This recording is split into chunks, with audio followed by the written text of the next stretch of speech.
Parce que La Réunion est très dépendante. Elle importe pour 5 300 millions d'euros de denrées alimentaires et de produits pour l'agriculture, alors qu'elle n'exporte que 300 millions d'euros de valeur de produits agricoles. Alors même que La Réunion produit annuellement 2 millions de tonnes de biomasse, de matière organique, donc qui est utilisable pour l'agriculture. Et donc les enjeux de soutenabilité de l'agriculture nous amènent à réfléchir à comment utiliser au mieux cette biomasse agricole. Voilà, et donc notamment il y a un certain nombre d'initiatives locales avec des éleveurs qui cherchent par exemple à mieux valoriser leurs effluents d'élevage et mieux valoriser les biomasses végétales qui sont disponibles sur place afin de fournir des engrais et les substituer aux imports d'engrais. Donc véritablement la question de l'économie circulaire, c'est-à-dire comment est-ce qu'on essaye de boucler au mieux ces éléments et réduire la dépendance de La Réunion, c'est un élément extrêmement important. Donc l'économie circulaire, elle est traitée de différentes manières. Il y a des collègues qui travaillent plutôt avec des approches de modélisation. Nous, on s'intéresse plutôt à étudier la représentation des acteurs, comment ils représentent l'économie circulaire, et aussi de caractériser les projets qui émergent à l'échelle du territoire.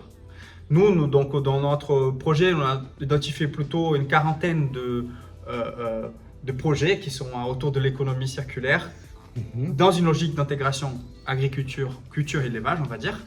Et on a enquêté les porteurs de projets.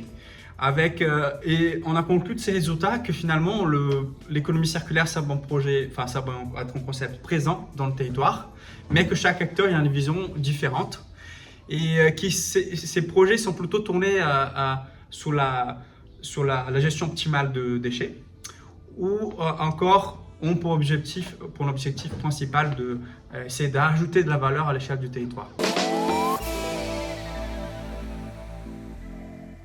Nous avons identifié un ensemble de projets à l'échelle du territoire et qui peuvent principalement être catégorisés en 3 niveaux. Un qui concerne plutôt la transformation des effluents de l'élevage pour une fertilisation organique, donc locale.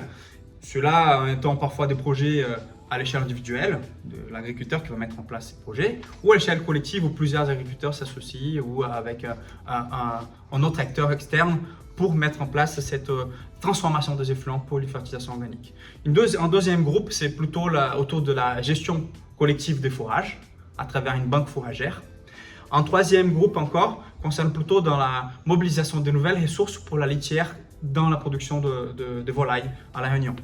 Donc ces projets sont parfois d'ordre matériel, mais aussi immatériel, comme par exemple dans les cas du SATEJ, qui est un comité dédié à des échanges pour améliorer la gestion des effluents de l'élevage à La Réunion.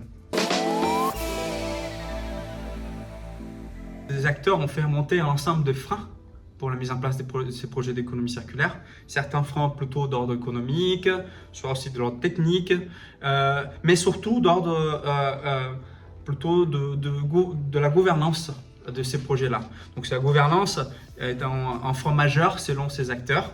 Elle a été souvent associée à des normes qui sont parfois très strictes ou pas adaptées aux conditions du territoire. Et aussi parfois les difficultés de mobiliser les individus pour participer d'un projet plus collectif, ou parfois sont aussi associés à des questions de difficulté d'accès à des financements. Bon, face à ces constats de ces différents travaux qu'on a menés, on va par la suite lancer un Living Lab qui va essayer de rassembler les acteurs qui s'intéressent à cette question d'économie circulaire autour de biomasse à La Réunion pour trouver des solutions collectives pour une véritable économie circulaire à l'échelle du territoire réunionnais.